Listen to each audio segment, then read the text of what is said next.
Hey, today I'm talking with Craig S. Wilson. How you doing, Craig? I'm just fine, Jim. Hope it's a good day for you too. It is a good day. It's a hot day here in Colorado. Why don't you tell us a little bit about you and about your writing? Well, thanks. Appreciate that.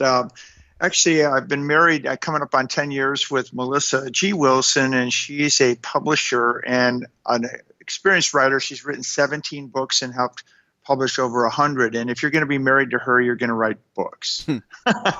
So I actually was a songwriter before that and wrote 300 songs and three musicals, but I tried my hand at writing and without getting into a long story, I thought, well, I'm a recruiter and I've also played lots of weddings in my band. And so I'm going to write this book called Dating for Life. And the whole idea of it is that, never lose chivalry and just if you get married, never stop, never alter what got you to the altar, keep dating and keep the relationship, keep the romance in the relationship. The problem with that is that I had a lot of Lonely Hearts Club people crawling out of the woodwork. And all I do all day long is fix people up with interviewing clients and candidates. And then I thought, oh, this is going to turn into some sort of dating coach thing. And I kind of ran from it. I turned 90 degrees and just ran another direction. And now I'm Mm. doing fiction. And I really got hooked on writing fiction. But it's historical fiction. And I have always been a fan of books that sort of are period pieces. And the synopsis is essentially it's plausible that this could have happened, although the scenery and the time frame are absolutely on the money, but the actual setup and the characters aren't. So think Dan Brown and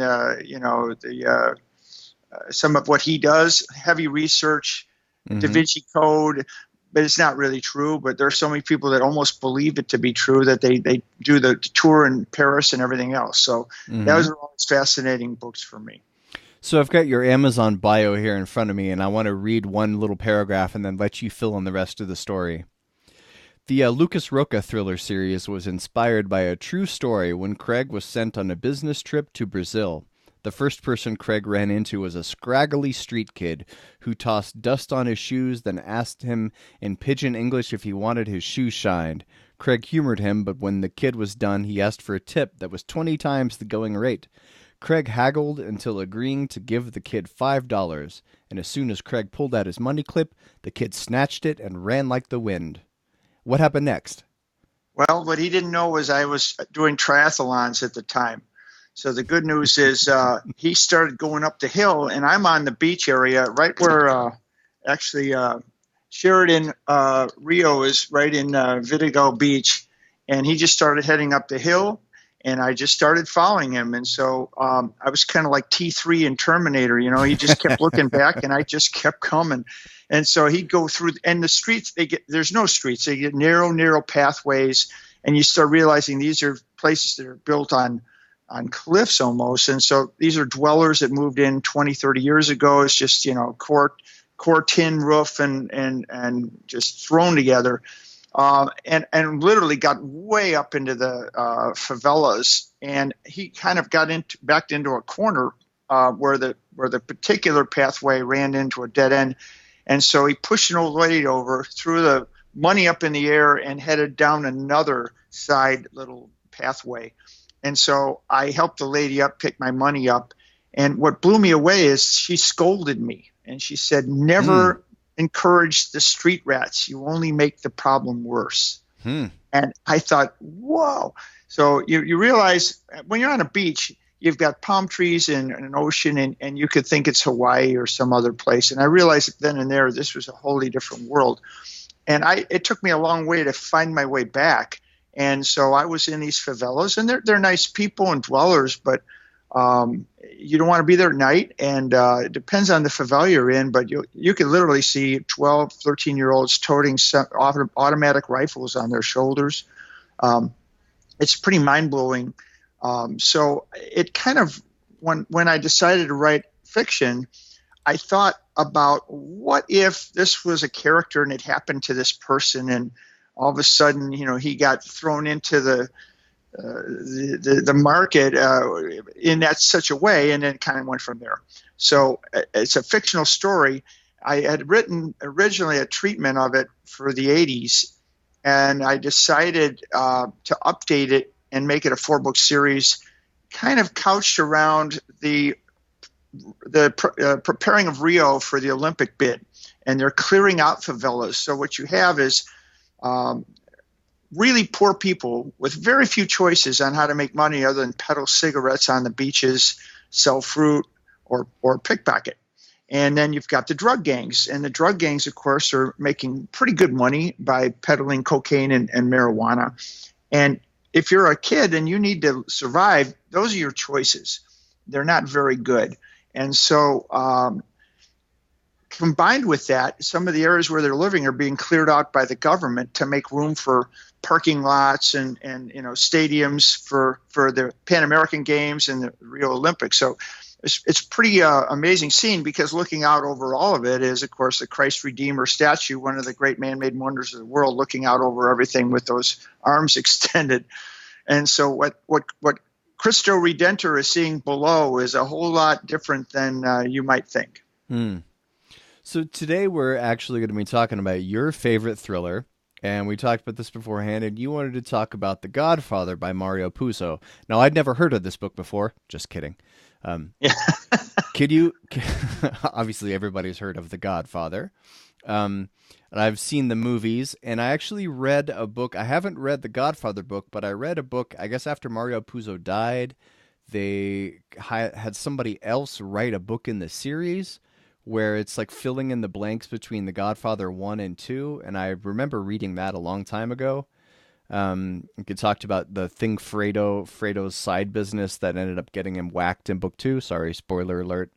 But I haven't actually read the Godfather. So, Craig, can you give us like a spoiler-free teaser or synopsis about The Godfather? Sure. Just a little anecdotal story. I was working as a teenager in a factory, a summer job, and this guy had the book, The Godfather, and he couldn't put it down. He says, "This is just some amazing book. You got to read it." One of those kind of word of mouth things. And I said, "Well, yeah." So I went and got it, and it starts with 3 little stories, if you know anything about it, during the wedding of the Godfather, and each. So he's holding an audience for a baker and a funeral director, and he's meeting also with a guy that's presumed to be Frank Sinatra, and they all have problems, and they're coming to the Godfather for solutions. They were true to the book and the movie in that regard, but it's just riveting from that point on, and you keep wondering who this guy is. And he's a family man, and they have their values, although some of their business practices are a little different than corporate America. But it actually turned into this huge insight into a whole subset of society, and also rules for anybody that reads the book gets into like how things need to be in any kind of business or organization. And I just found it a fascinating book. I couldn't put it down either. And the other reason it became my favorite book is Mario Puzo was darn near out of money. I mean, he had started writing books in 1955, and Godfather hit in 69, and he had nothing left. He'd written 4 books after that. He wrote Dark Arena and Fortunate Pilgrim and Runaway Summer. None of them were that good, frankly. 6 Graves. So I didn't read some of them. They weren't that good. I read another one of his books, Omerta, but fundamentally he hit it with The Godfather in a way like almost like Margaret Mitchell hit it with The Gone with the Wind. It was one of those once in a century kind of books that just resonated with a whole lot of people, and of course it spawned movies and licensing and everything else.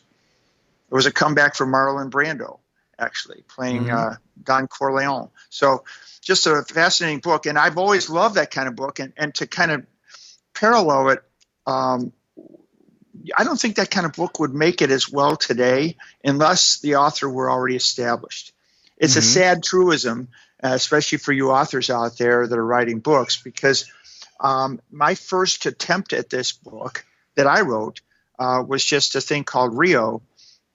And I wanted it to be an epic like The Godfather. I wanted it to be this whole story with suspense, thriller, romance, a landscape that you wouldn't see. Michael escapes off to Sicily, and you got that whole picturesque terrain, almost like a James Michener novel. And it's a really long book. And the problem with today's reader is you're either writing for somebody who wants to read suspense or thrillers or goth or romance, right? And so it's very hard to write a book today that has all of it included. Godfather is one of those such books, but it's a classic, so you can do it, just like Gone with the Wind in a way. But so I decided to change my book and turn it into a 4-part series because I couldn't possibly develop the characters the way I wanted if I wrote just one book and it were long. So I decided, kind of like what they're doing with comic books. There are movies being made out of comic books. Ghosts and the Skeletons, one of them, right? The Japanese comic series. So the first book is just, boom, it hits you hard. It's suspense. It's a thriller. Lucas's brother has a big problem right in the very first 2 pages, and you're in for a wild roller coaster ride. But over a 4-book series, you can really develop the characters and their interactions, and it gets tighter and tighter. But that was my answer to rewriting what I had originally written to be a long epic. It just wasn't going to work. People won't read it. So in The Godfather, is Michael Corleone the protagonist, sort of like he is in the movie, or does it focus more on Don Corleone? I can't remember his first name. Yeah, Don Corleone is the story is about him. The protagonist is Michael Corleone because his father is deeply, one of the big mafia kingpins in New York. And Michael is never going to be like that. And he tells his fiancee, Kay, this isn't me. This isn't who I am. And he's a war hero. And all the mafiosos are proud of him. One of their guys went off to the war and he became a captain, I believe, or a sergeant. So they're very proud of him. And he's coming back home and, of course, joining for the wedding. But he's telling his fiancee, this is never going to be me. And, of course, careful about what you say, but no spoiler alert there. But he's drawn into it because ultimately, without going into the plot, I'm sure everybody knows it, but I hate to give it away. But you find that your family is more important to you when it all boils down to brass tacks. It's your family, and you have to take care of your family, and you got to be true to your family, and nobody's going to mess with your family. And so Michael ends up kind of switching over when he sees that in reality, some of the police that are involved and the politicians and everybody else, they're just as corrupt or more corrupt than his father. Mm-hmm. And they try to take him out. And, of course, that's when the family comes in. So that's kind of the genesis of the story. And it's through Michael's eyes more than anyone else's, although it's not told in first party. It's a third-person story with a lot of different perspectives. And it's just one of my favorite books, but that is a book that clearly comes bubbling out of me in a lot of what I wrote. Do you think does the book have a central villain that you could talk about without spoiling anything, or is it a series of villains? In Godfather or in my books? In The Godfather. So in The Godfather, the central villain would actually be 2 things. The antagonist would be not Clemenza. What was the guy who was the Turk? And he wanted to introduce drugs into society. And the central rub was Don Corleone felt he makes a good living providing protection, getting favors with the politicians he's got on the payroll, and protection, and of course, the numbers, the gambling. So why do you want to introduce drugs? Because it makes people crazy, and they're gonna lose it's gonna wreck their lives. So he has this certain redeeming thing about a sense of order, and there are others in other mafia gangs that don't feel that way. It's sort of like, no, that we can make more money and we're going this direction. And so that would be the antagonist, and of course, that's where it turns into a war over a period of time, certain actions happening. So that's really, in a very ironic way, the good versus bad, even though the good is a mafia family to begin with. Do you think it's more like a slow burn kind of suspense story, or is it more pulse pounding action thriller? Where does it fall in the subgenre of thrillers? Good question. So, because it's an epic, there are some scenes that are absolute thriller, riveting. You don't want to mess with Luca Brasi, who is Don Corleone's right-hand man, because he's like a freaking monster horse who is actually humbled before the Don, right? So there's a couple scenes there and stories about Luca where, people were just scared out of their wits. And when he took them out because they crossed the Don or tried to embezzle or whatever they did. The law of order in the gang was violated. And there are some scenes like when Sonny Corleone gets his at a particular toll booth. That's a heck of a scene. But it isn't built to be a story where it's just one after another, like perhaps and the book doesn't work that way either, but Robert Ludlum's The Bourne Identity is really not as riveting as a read. It's an intriguing read. The movie was made to be like nonstop. I don't know how Matt Damon even catches his breath because it's like never ending, right? And that's unfortunately what people are hooked on today. Is if you want to get a fix, you want it every 3 pages and you want to see scene after scene, Fast and the Furious. That's probable, right? But, at the end of the day, that's kind of what people are geared for in this world. But a good book tends to take you on a whole lot of different journeys. Frankly, Godfather being one of them, but Bourne Identity and Robert Ludlum and all those good ones, there's a lot more to them than just, cheap action. Bourne Identity is a very long book, and there is a lot of dialogue between those action sequences, which a lot of that gets cut out for the movie. And what makes Jason Bourne so interesting is that, of course, what a great setup. He doesn't know who he is in the first book, and it makes it compelling that people are trying to kill him, and he doesn't know why. I mean, that's a pretty good beginning for a book. Right, but there's a whole lot of flashbacks to things that happen through his dreams, and there's people he runs into that are giving him hints, and so that makes for a much better read. And it's a different medium read than view. When you read a book versus watch a movie, it's a different process, really. Right. And so you've got all the time in the world to sit there with a good book and read it for 5 hours at a time, and a movie's going to be about hour and 45 minutes.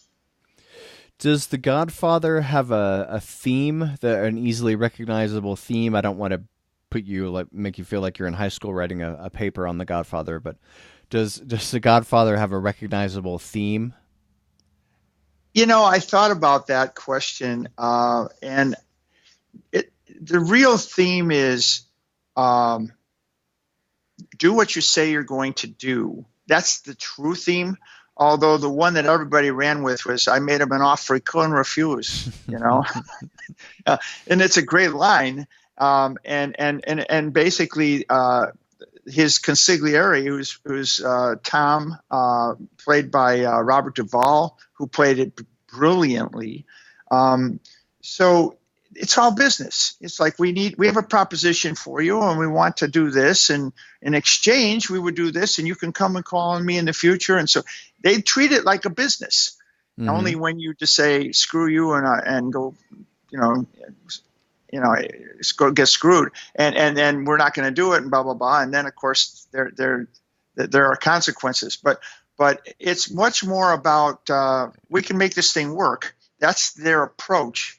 Until somebody says, screw you, and then of course it takes a different tone. But making an offer you can't refuse, that's kind of a very funny line. But I would say the theme would be more if people are good in the community and people are respectful of how those rules are set up, then they don't deserve to be treated badly. They can just go about their merry way. Ironically, in the favelas, what I learned is, understand that most of the politicians never go in there except when it's election time. So these people have had to fend for themselves for 40 years, and they've stolen power lines to be able to run maybe a little black and white TV. There's no water running in there, but they have a sink, but the sink runs in down a little hose to a gutter. And they really, really poor people.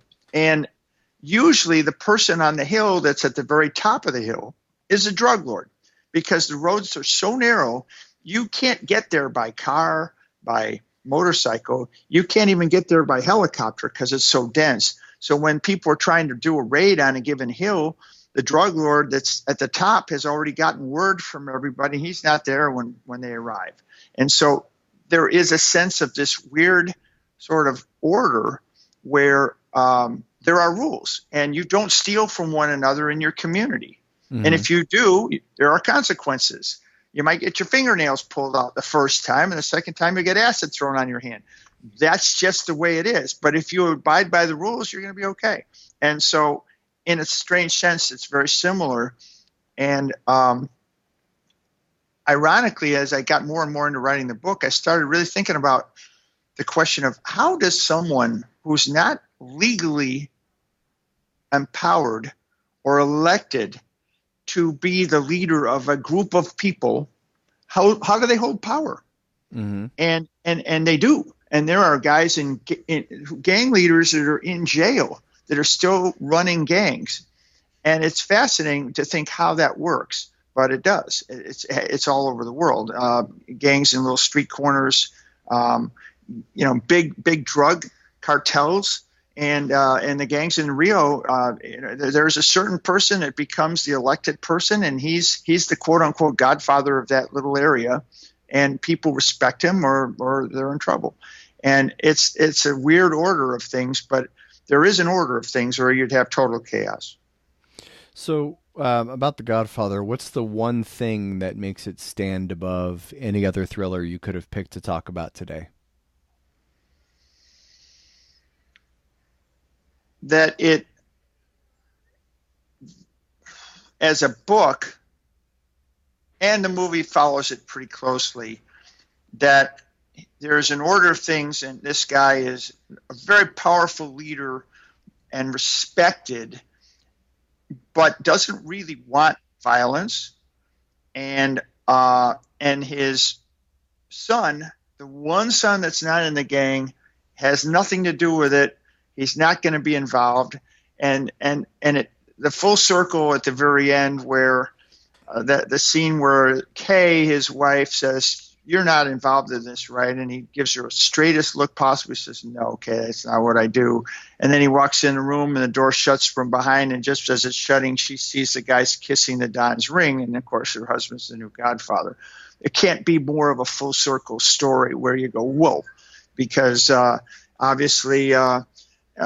What they do is they don't tell their families about what they're doing, and he's not now telling her anything either, because he's on the inside to that family, and it's none of her business, and she could get in trouble if she knows something she shouldn't know. So he's become his father, and that's the ultimate full circle of the book. So here's kind of a general question. What other, besides thrillers, what else do you like to read? I always want to read a book that has incredibly good character development, where I care for the character. I like a book that I've always been a fan of Hemingway. I like a book with less words than more. I like a book that gets to the point. There's a fabulous movie out, if you haven't seen it. I think it's called The Genius, and it's Colin Firth. And it's about Sam Perkins and the publishing firm that was doing Hemingway, Thomas Wolfe, and F. Scott Fitzgerald. And you couldn't have three more different writers. One was incredibly concise, but he was always off fighting bulls and fighting his demons. And the second one he wrote literally a 50,000 word book that had to be edited down to about 500,000 word, had to be down to about 130,000. And then you had F. Scott Fitzgerald, who hit it big with Great Gatsby, but he just had the hardest time. It took him forever to write, 5,000 words. he just couldn't come out with it. He wanted to be precise, too precise, and it hung him up. And it's a great kind of insight into the three different writers and how this editor was really the genius and able to get things out of them. So I like a writer that picks a great story with a great character. And that doesn't matter whether it's fiction or nonfiction. I tend to lean toward historical fiction or actual autobiographies if they're written well. If they're not, then it's a boring read. But unless it's true sci-fi, I think art imitates life a lot more than the other way around. So some of the great stories that have come out, think about all the things that happened in World War II. Think about, just unsung hero type of stories. And you couldn't write that stuff. If you did, they'd say, "Oh, come on, really?" But yet there's some amazing stories out there. I'm also a big fan of the moth.org. If you're not listening to those, you should. These are just everyday people telling stories. They're on usually public radio, like WBEZ in Chicago, and there's books on them. But you can listen to the moth.org. Not trying to plug it. It's just great stuff. These are stories that you can't believe could happen, and people tell them very well. So a good story is pretty much the basis of a good book. If you don't have a good story, it's not a good book. Nice. So, Craig, what book of yours do you want to talk about today? Well, I really have been, for 2 years, working on a four-book series. It's the first one is called The Renegade Pawn.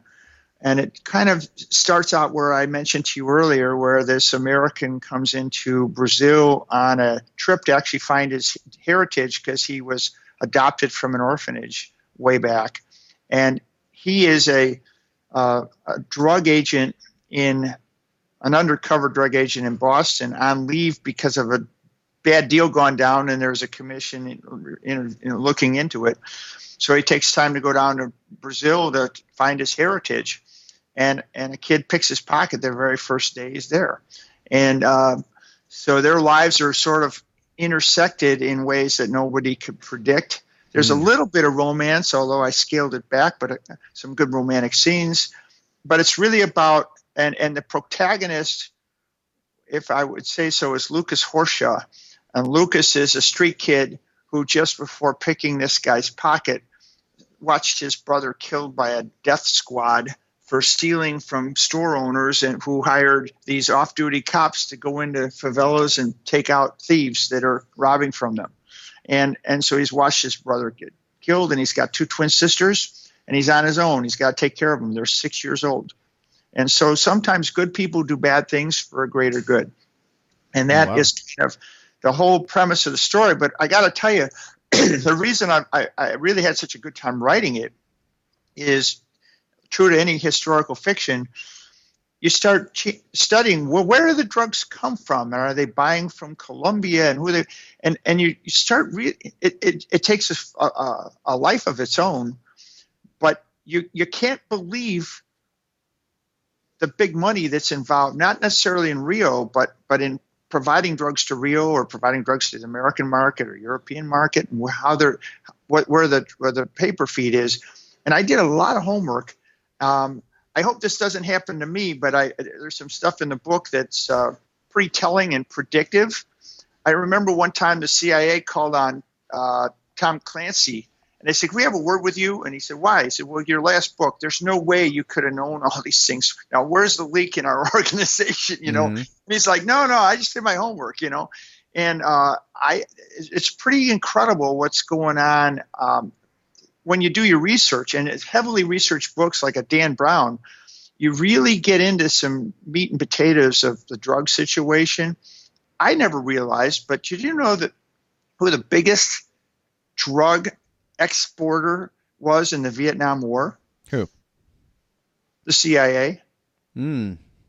Because there was insurgent groups that needed to raise money to take on Ho Chi Minh, and so they allowed them to ship millions and millions of dollars of heroin to the American market so they could have money so they could buy weapons from America to try to take on Ho Chi Minh.